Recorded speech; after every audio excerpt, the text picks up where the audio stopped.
One of the things I think a lot of people need to understand is we aren't a museum piece. The Inupiaq people are a living people and a living culture. Even though we're in northern Alaska, which covers this vast area from Nome all the way over the Canadian border, is that there's this extreme value of interconnectedness and interdependence. It's a hunting society, a gathering society from thousands of years. This is what creates our culture. That special relationship between humans and the natural world and the animals, and that it teaches you how to have a society that doesn't do too much harm to the world. Love and respect for nature, for one another, for our elders. Very, very fundamental value, key to life. Our values are something that bind us all. The importance of sharing with one another, the importance of spirituality, and the connection to the land, our traditions, how we hunt, sharing of stories and songs and dances. I'm Inupiaq. I'm from the Arctic Ocean. I am Inupiaq. It's very important to me. It's who I am as a person. And we're very proud of who we are, and we want to continue that.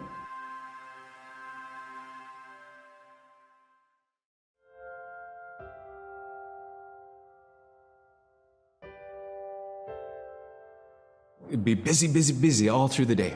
You get up and you just go right to work, right to work. There's always something to do. There's never any idle time. The only idle time we had was after we eat and before we go to bed. One of the older people would be just relaxing, laying down there and saying, it'd be really nice to hear a story. And then just organically, someone would just start telling a story. Storytelling for the Inupiaq people is very important because it not only created that sense of community, but is a way to pass on wisdom to the next generation. It was like TV, It was just like, it was as good as any movie you've ever seen. And the storyteller told it so clearly that it was just as powerful as any of the greatest movie blockbusters you've ever seen. There was a reason behind the stories that we were told because they held traditional knowledge. They held things that we might need to know in life, whether it was about how to find food or how to survive, or it was about well-being and the importance of connecting with people and being a good member of the community. We all do stories. We all live in stories. We all tell stories to our friends, and they need to be told. They need to be heard.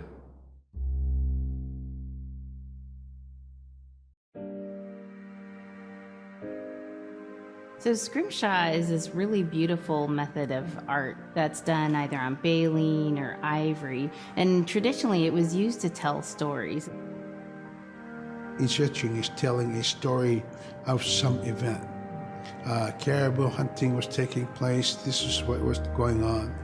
War began around this time, and so it sort of gives you a timeline of history through etching.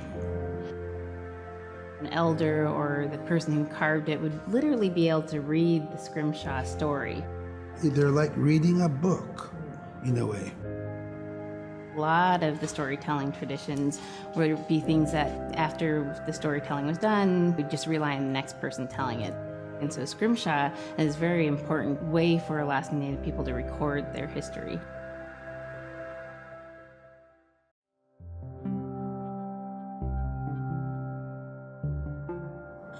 When I was growing up, my grandpa had a pet white fox.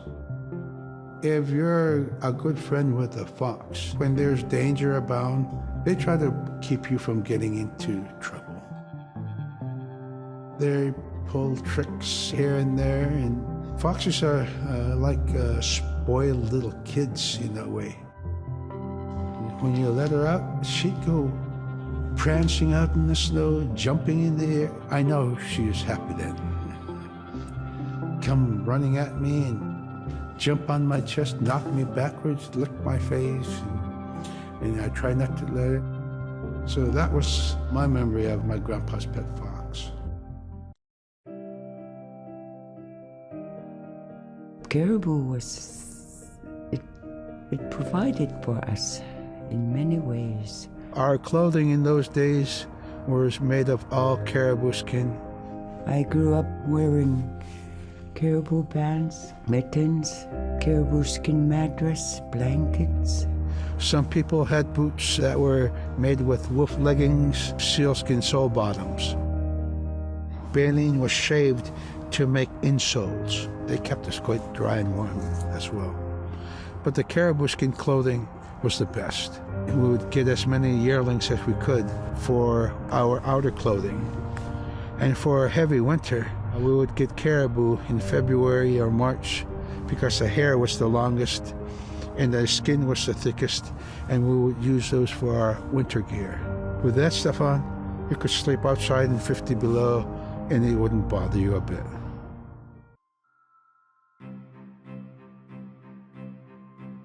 Silla is the weather.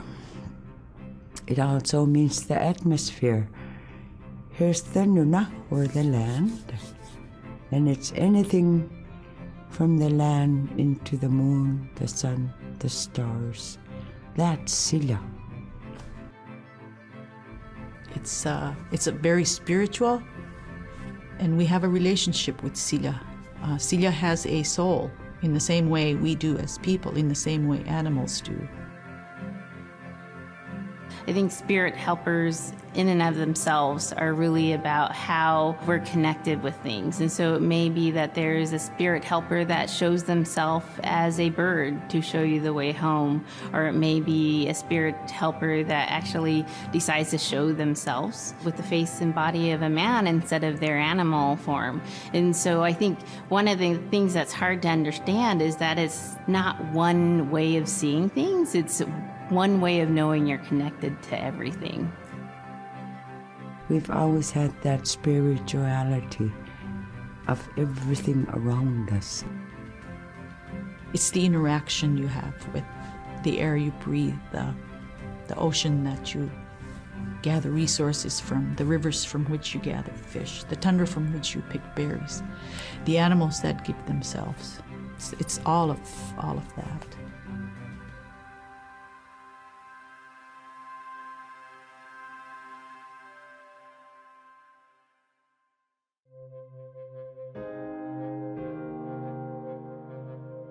In the winter, when we were traveling, we didn't build sod houses, we built snow houses.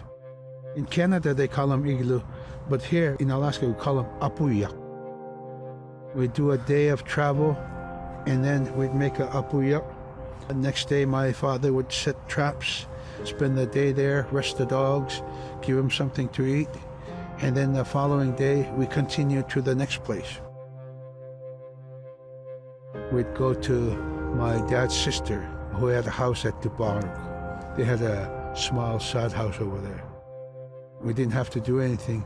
We just visit with them, and my dad and his sister were glad to see each other, and they'd talk away while us kids played outside or go to sleep. By the time we get back to our home, my father would leave us with our aunt or with my grandmother, and then he'd start on his trips and go check his trap line. We were not into 8 to 5 kind of time, you know. We're in a totally different kind. We're in ecological time.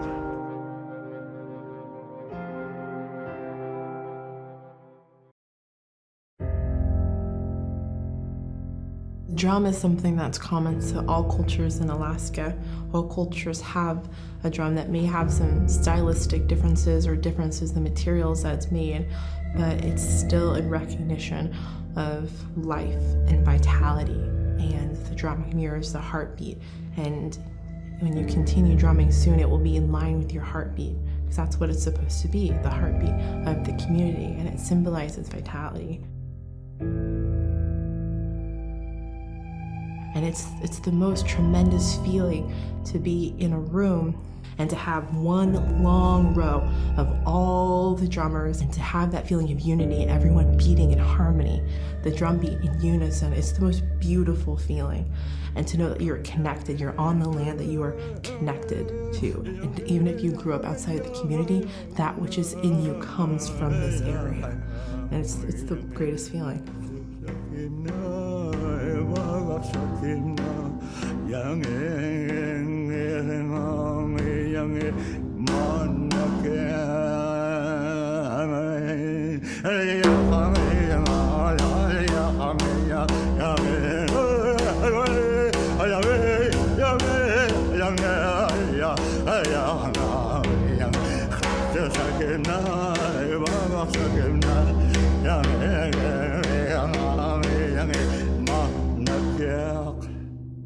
Man, I went at it and look what happens.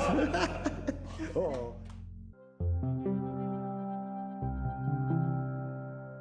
They're just like other people.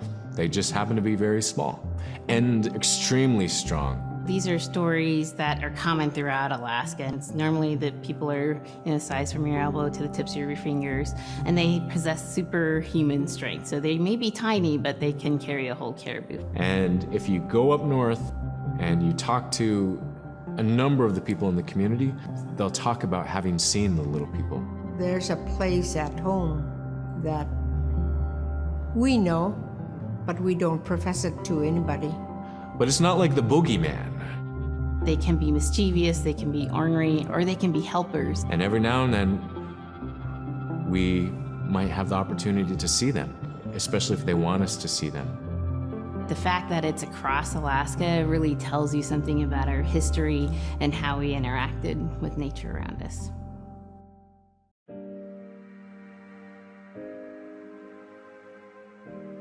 The bola is what we call kilometang. And the kilometang is made out of braided sinew tied on to some heavy bone which you could twirl. In my case, we're catching ducks. When we're out whaling, sometimes the ducks start flying. And they're good for duck hunting. If you're a whaling crew, you can't make too much noise. So you can't use a shotgun for getting some duck soup handy, So bola was a really handy weapon to use for catching ducks. The ducks fly in, you throw it up and tangles up the bird, and down they go.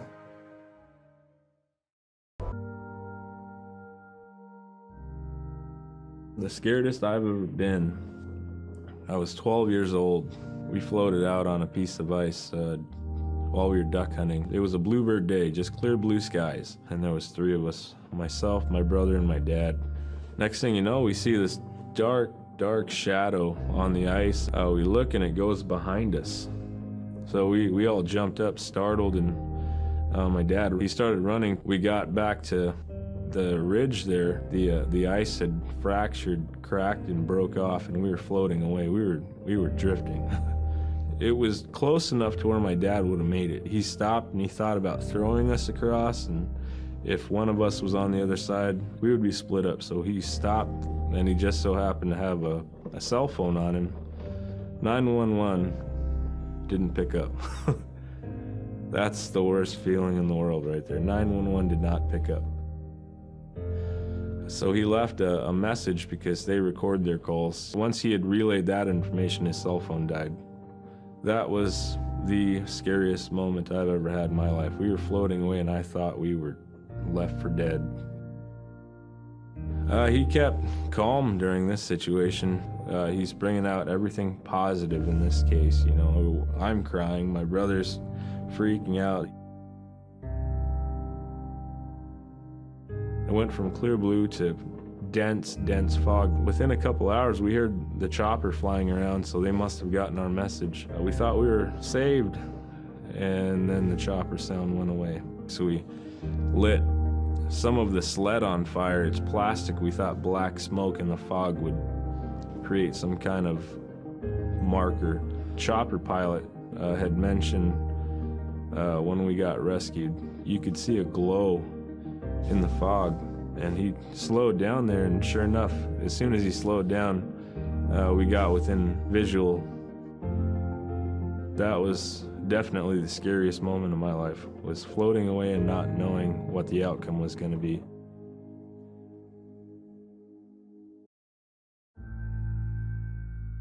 We're very much aware of the climate change.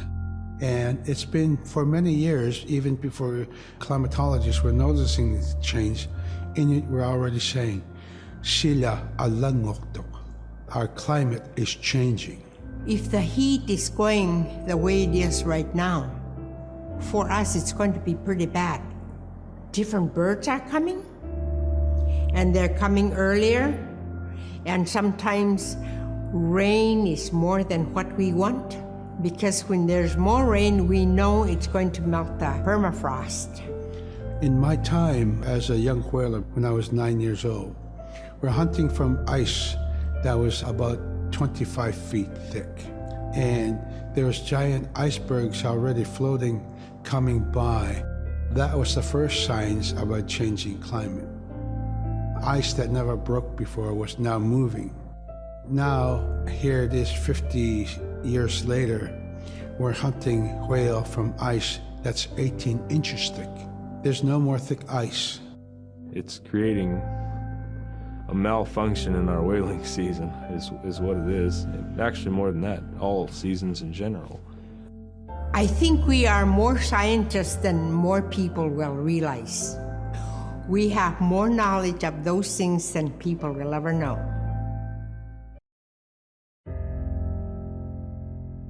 My brother was out seal hunting. He got attacked from behind and managed to grab his knife and save himself. When he came to realize, oh no, it's a mother. We've always known traditionally that we avoid killing a mother. It's always been sacred to us to protect them. He had to present himself to the council, and so he was given the job to mother the baby, and we kept it. It got so big, it went over the barricade one day and got to the dog food, and that was an indication that, brother better go teach it how to survive on its own. So he did. I really got attached to the bear because I more or less grew up with it. And some days when brother took him walking, once in a great while he'd put me on the bear and I would ride on it like a horse. I was just happiest little girl in the world.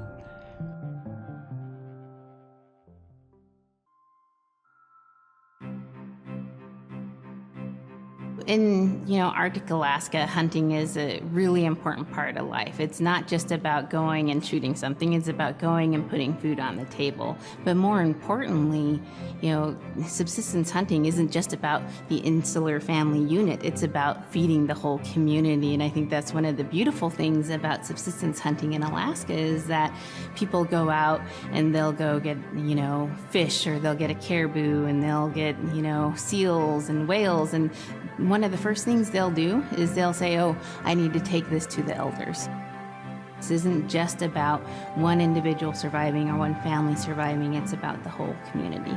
We didn't just go out and kill and put in a freezer. It's like a ritual that I learned from my parents. It's all about relationship. I don't know. I think there's a lot of camaraderie involved, and just being out on the land or being out on the ocean. It's like getting back in tune. I'd rather be out there. To me, once I go out there, it's the world that I learn from.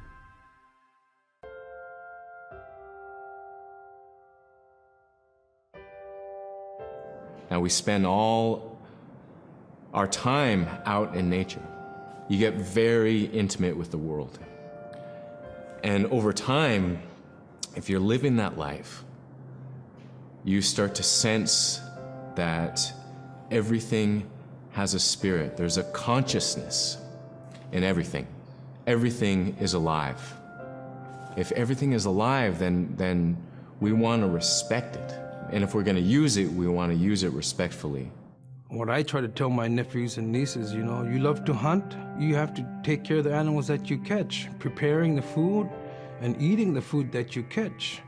Water provides you.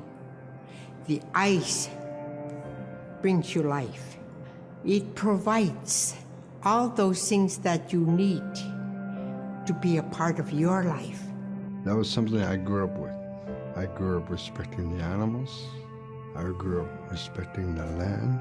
And that, to me, that is why we as Inupiaq, as an Inupiaq culture, as an Inupiaq people, is why we're so successful.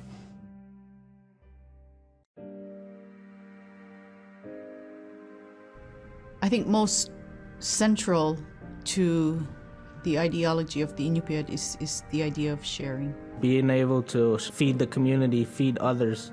That's why we hunt. You know, in the old days, that's what you needed to survive, you know. The sharing is important because it's how the community survives together collectively. We just give.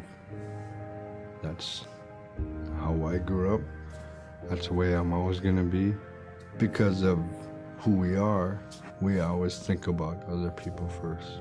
If our people didn't share in the old days, we wouldn't have survived in this harsh, climate, environment.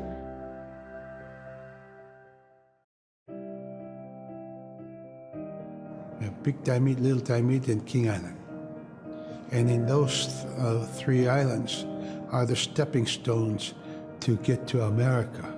So King Island is this absolutely beautiful place off the coast of Alaska. And if you can imagine being on this really kind of rocky island that kind of shoots up from the water to these cliffs, and then all of a sudden you see these stilts, and then you look up and there are these houses. They were built on the cliff up high because of the ice. Being an island in the Bering Sea, you have ice that's being pushed by the winds onto the island.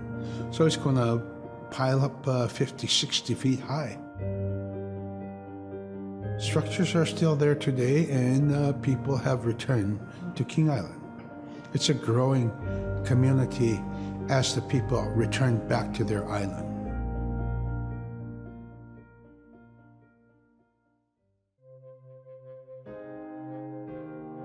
When I was young, my mom, whenever the Northern Lights came out, she'd just whistle.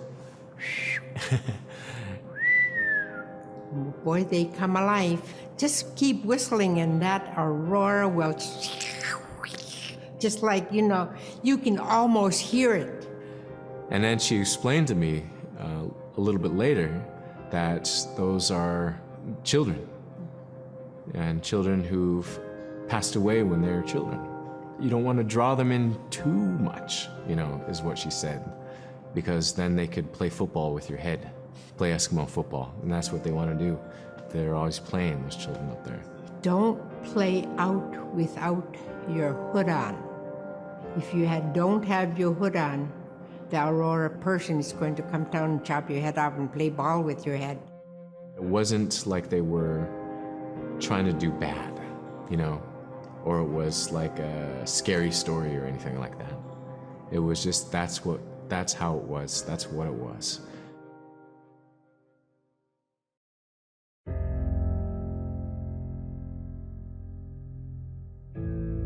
In the month of November, there's no sun.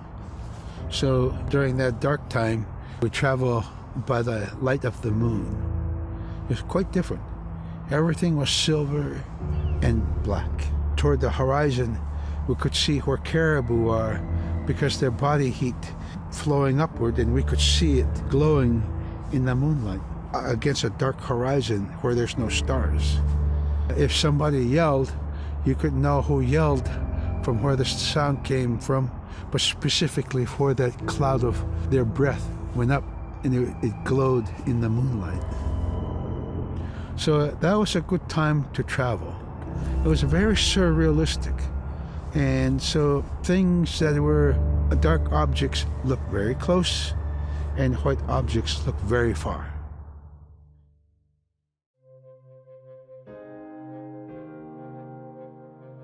we're taught that there's no hierarchy. It's not everything else and then man, humans on top, and they're separate from everything. We're taught that everything is equal and that all the animals have a human form or can be seen in a human form. And so they have just as much or more intelligence. In fact, have a lot to teach people. And so that's how these transformations can happen. It's if the animal wants you to see it in its human form. There's a story where a man comes up to an ice hole and then realizes there's another man in his parka that's got stuck in the net, and is just stuck like that. Oh, can you let me out? Please help me, And so then he lets the man out, but then realizes that was actually a seal. That was a seal man. And just because that seal wanted that help, that seal allowed itself to be seen in human form.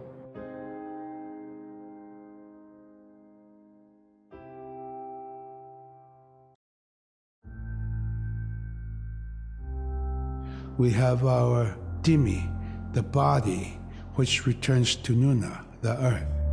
And we have Atik, who is our name that has been passed down to us over the generations. The spirit of our Atik lives on so long as man remembers that name.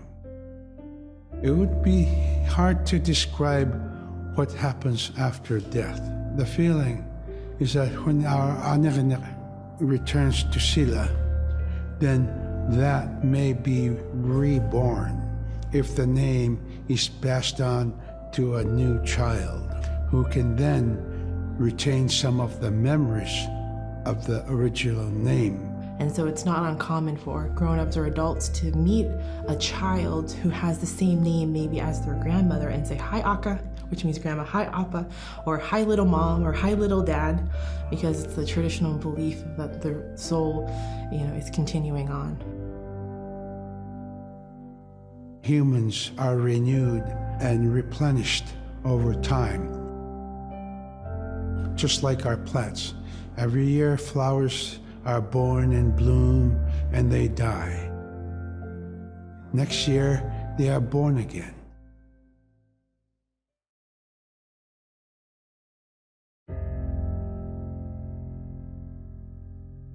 So a recurring type of character in Inupiaq stories is the manslayer. And the manslayer is kind of this bad guy. And I think really what's at risk when the manslayer comes into story is the livelihood of individuals and the whole community. And so the manslayer is really used as a way to say, don't act only for yourself, always hold the community in your heart. Oftentimes in these stories, there is one person that will stand up. And what this humble person will represent, who faces that manslayer, is a return to order, a return to true living in the community. And it just takes that one person. It could just be that one person that can help to change everything. Because everyone wants to live a good life. Everyone wants to have a good community.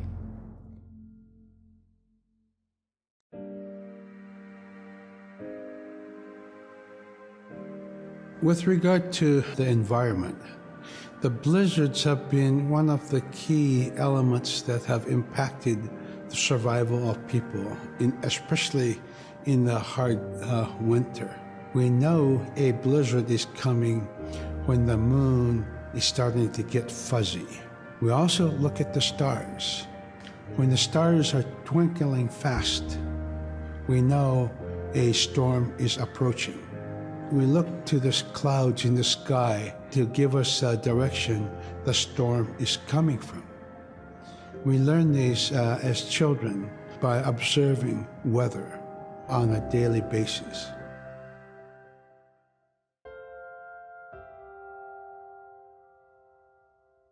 With the story of Kunuk Sayuka, told by Robert Cleveland, it's just a masterwork. It's a well-known story among the Inupiaq people, and in our case, of producing a video game that really reflects indigenous heritage. It captures the imagination, and it's something that you have a very specific kind of task to do.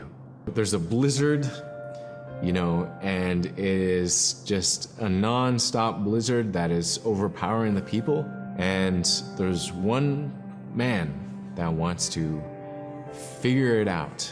And in our case of the story, it's a girl that wants to find the source of that blizzard. The blizzard man, it's like that is the physical embodiment of an element of nature. And so there's a person that needs to go up and take away that adze, that's chipping away that snow. In that community, the person least expected is the one who stands up and makes the difference. Humility is something that we value, and where that comes from is the idea that you are not the biggest thing in the world. And when you live in an extreme environment like where the Inuit reside, you're at the whim of the environment, of the climate, of the animals. You can be as prepared as you can, by learning from your elders, but you're not the biggest force in the world.